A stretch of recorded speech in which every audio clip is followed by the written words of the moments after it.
Dear folks and gentle people, today I would like to present you an interesting album from my vinyl collection, and that is Professor Wonderful's Relating Stories of Sir Isaac Newton. And this took my particular interest because I couldn't find any relatable source on the internet or YouTube. So this is the Great Men of Science series by Walt Disney and the renowned Professor Wonderful, Professor Julius Summer Miller. And here are some pictures. I will also try to show it on the screen a more quality picture. Here he gives some stories of, again, as the name suggests, Sir Isaac Newton's life and his experiments and projects. And in a short time, I would like to give it a recording of it from the vinyl. And if I can, if there are no issues with the recording and etc., I'll try to upload the full version of it. But as you know, there can be some problems in YouTube, so I will try my best. And before we move on that, I would like to read some short text related on the album itself. So it writes that one of the most unique and entertaining children's program on the television features the regular appearances of the noted educator Julius Summer Miller as Professor Wonderful, experimenter and entertainer par excellence on Walt Disney's Mickey Mouse Club.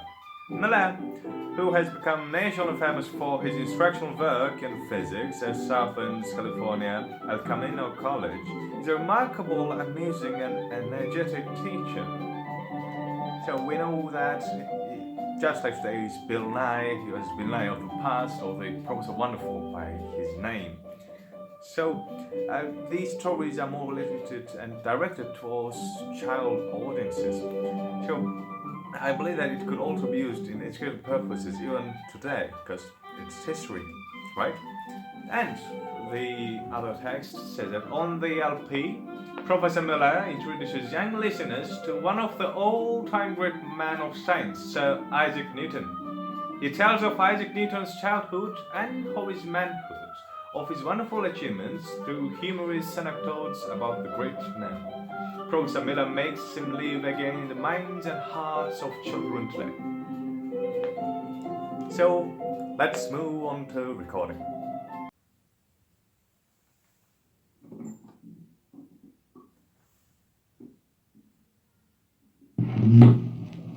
Today I'm going to tell you a little bit about one of the greatest men who ever lived.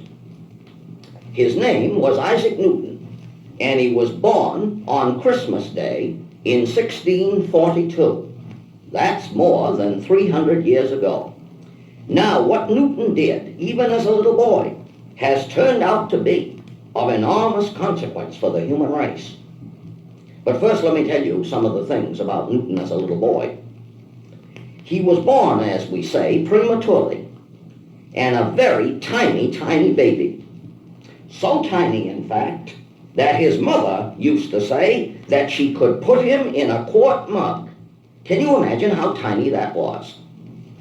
And not only that, but all his youthful days as a little boy, his neck was so very weak that he could not hold his head up. And he had to wear a thing around his neck called a bolster, like a stiff collar, to hold his head erect. And so you see, we pretty nearly did not have Isaac Newton. Now, his father died before he was born, and for 2 years Isaac had no father. But then his mother remarried, and his mother wanted to make a farmer out of him. He did not care much for this, but the fact is that he lived in his youth on the farm owned by his grandmother. And there, even as a little boy, he learned to sit in the quiet of the farm and think. And in his later years, he made much of the fact that the quiet and solace of the farm permitted him to meditate. It was said of him by an early biographer that he was a sober, silent, thinking child, never known to play with the boys abroad at their silly amusements. And his genius in science was shown at a very early age in this interesting way. he wanted to learn the strength of the wind. And for that purpose, he did the following experiment.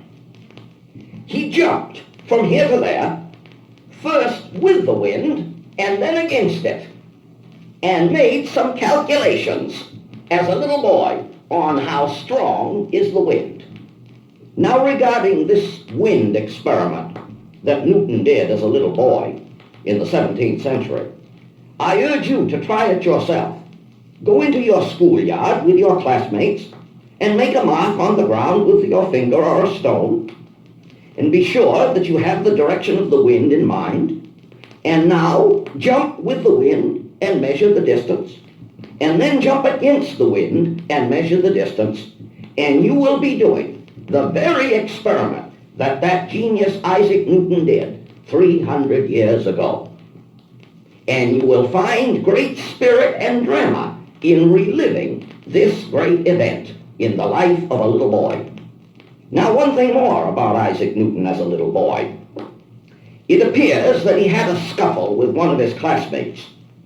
Remember that he was a weak little fellow and not too strong physically, and it appears that he got the worst of the contest in fisticuffs with his classmate. And having thus been beaten physically, he resolved in his mind this way of life, that if he was not strong enough and stout enough to beat his classmates physically, he would at least make an effort to do it on intellectual grounds, and it appears that he did it pretty well. Now, in more matters scientific connected with Isaac Newton's youth, there is this to say.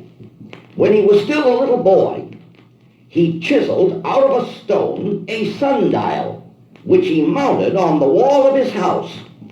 And that is still to be seen, I believe, if you visit England and the birthplace of Isaac Newton. More than that, we must remember that in those days there were still no clocks. And Isaac, as a boy, made a clock run by running water. A fantastic thing. Now, after his early schooling, Isaac Newton went to Trinity College in Cambridge. And there he fell in with a great and wonderful man whose name was Isaac Barrow. And Professor Barrow was his teacher. It turned out, indeed, that Isaac Barrow discovered at once the genius that Newton possessed, and he soon thereafter resigned his post as professor so that Isaac could have it. Now let us jump over many years.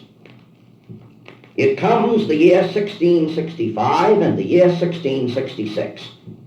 The Great Plague and the Great Fire swept England, which required then that Trinity College be closed.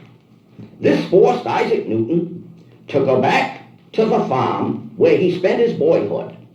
And so we here find him in the years 1665 and 1666 doing the great and wonderful things which Isaac Newton did. Now, what were these things? They are really fantastic to contemplate. The first thing he did was invent the calculus, a higher form of mathematics which you boys and girls will one day soon study in the university. The invention of this form of mathematics was an enormous stride in the culture of the human race. He also discovered the law of gravitation. Why, for example, is the moon kept in its orbit? As he said in his own way, I extended gravity to the orb of the moon. And when he had made the necessary calculations, they came out very nearly correct, as he predicted. And he said, I found them answer pretty nearly. This is one of the classic phrases of Newton's lifetime. I found them answer pretty nearly. What else did he do? Consider the light of the sky, the light of the sun, the light of the day. With your unaided eye, it is impossible to know that it is anything but white light. But if this light is passed through a glass prism, a strange and wonderful thing is witnessed.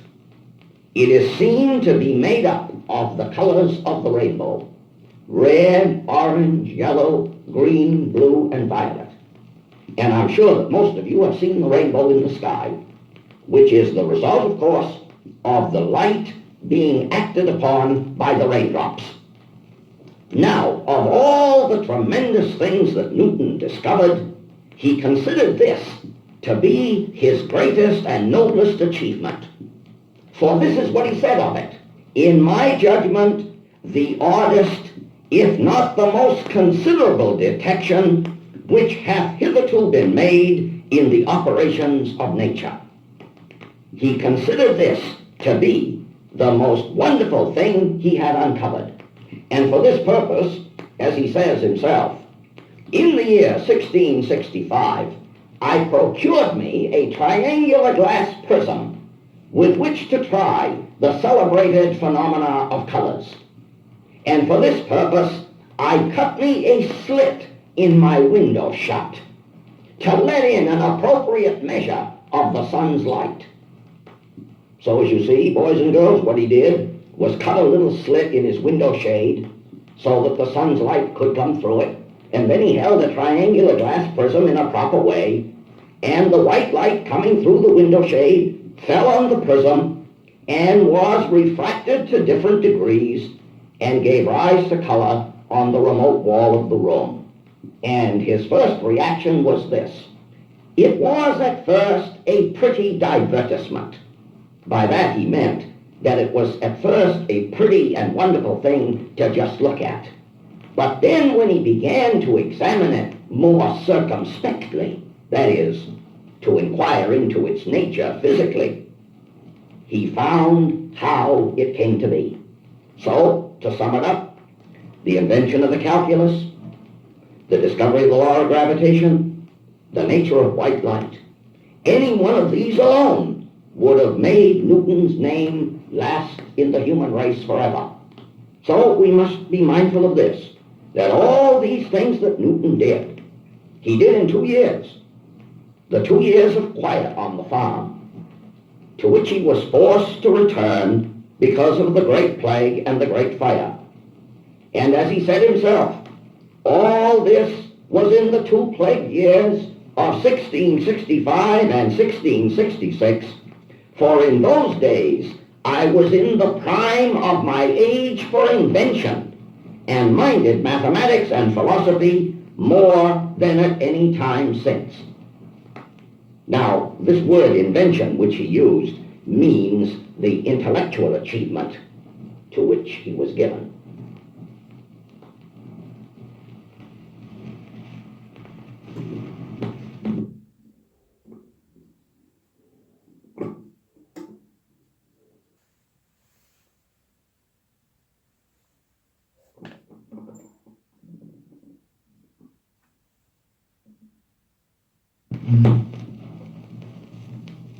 Now it might be proper to tell you some little anecdotes about Newton in his older days.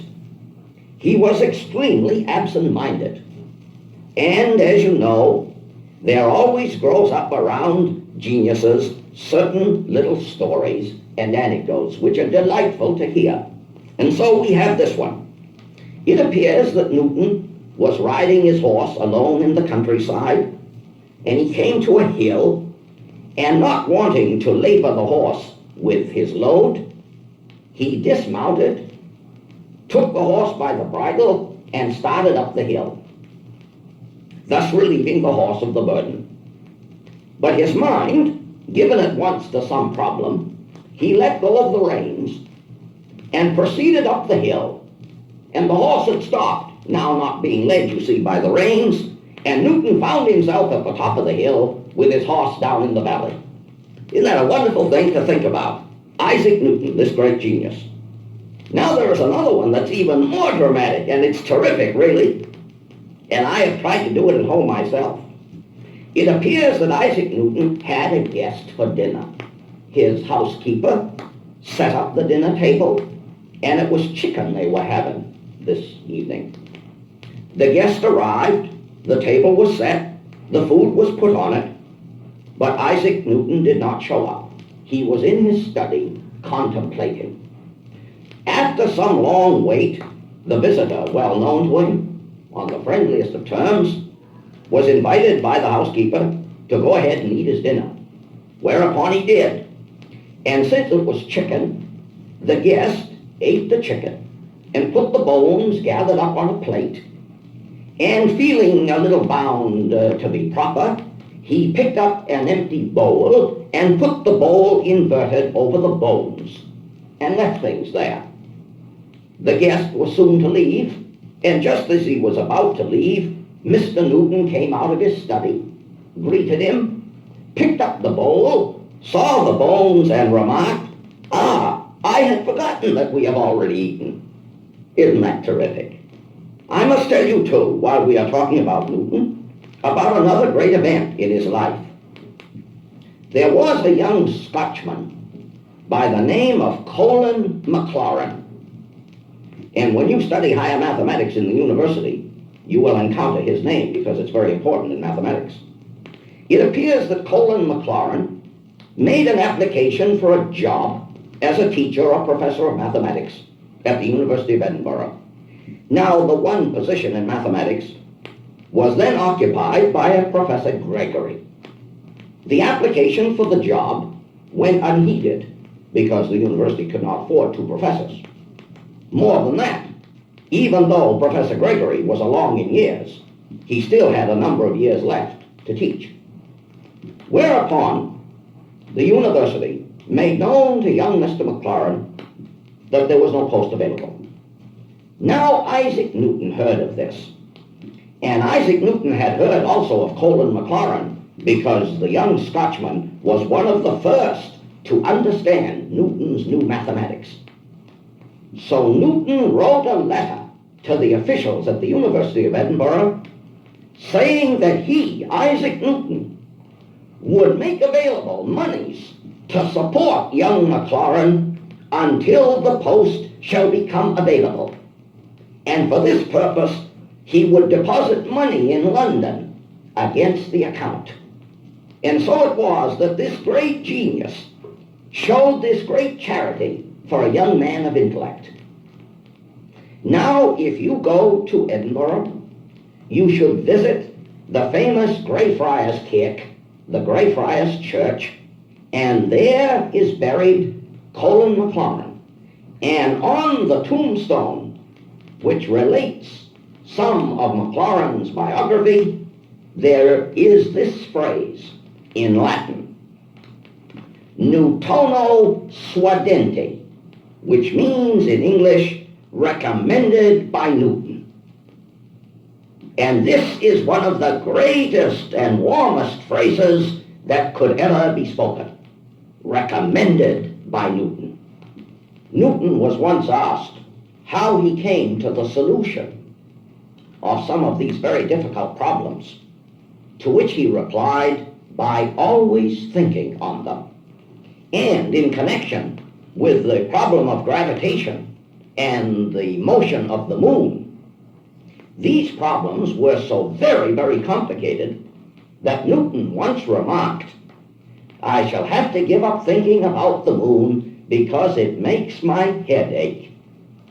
Now there was another man contemporary with Isaac Newton whose name was Robert Hooke, and Hooke and Newton were, as we say, contumacious adversaries. Maybe you ought to look up that word because it's a very good word.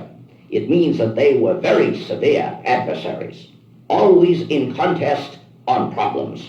And yet, Newton, in a letter to Robert Hooke, said this warm and kindly phrase, "If I have seen farther than you and Descartes, it is because I have stood on the shoulders of giants."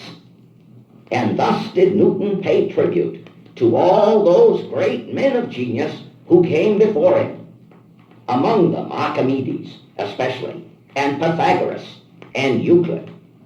And you should read about these great men in books in the library. Now, what did Newton think of himself in his last, late years? This is a phrase which characterizes his contemplation of his life and work, and it reads as follows.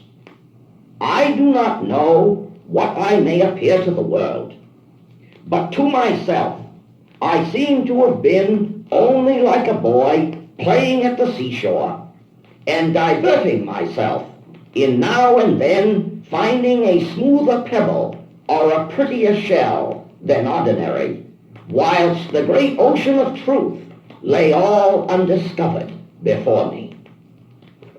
And now finally, should you go to England, to London, to Westminster Abbey, you will find there the tomb of Sir Isaac Newton. And on the tomb is engraved the following inscription in Latin, which I shall read in English. Here lies Sir Isaac Newton, knight, who, by a vigor of mind almost supernatural, first demonstrated the motions and figures of the planets, the paths of the comets, and the tides of the ocean. He diligently investigated the different refrangibilities of the rays of light and the properties of the colors to which they give rise. An assiduous, sagacious, and faithful interpreter of nature, antiquity, and the Holy Scriptures. He asserted in his philosophy the majesty of God and exhibited in his conduct the simplicity of the gospel. Let mortals rejoice that there has existed such and so great an ornament of the human race.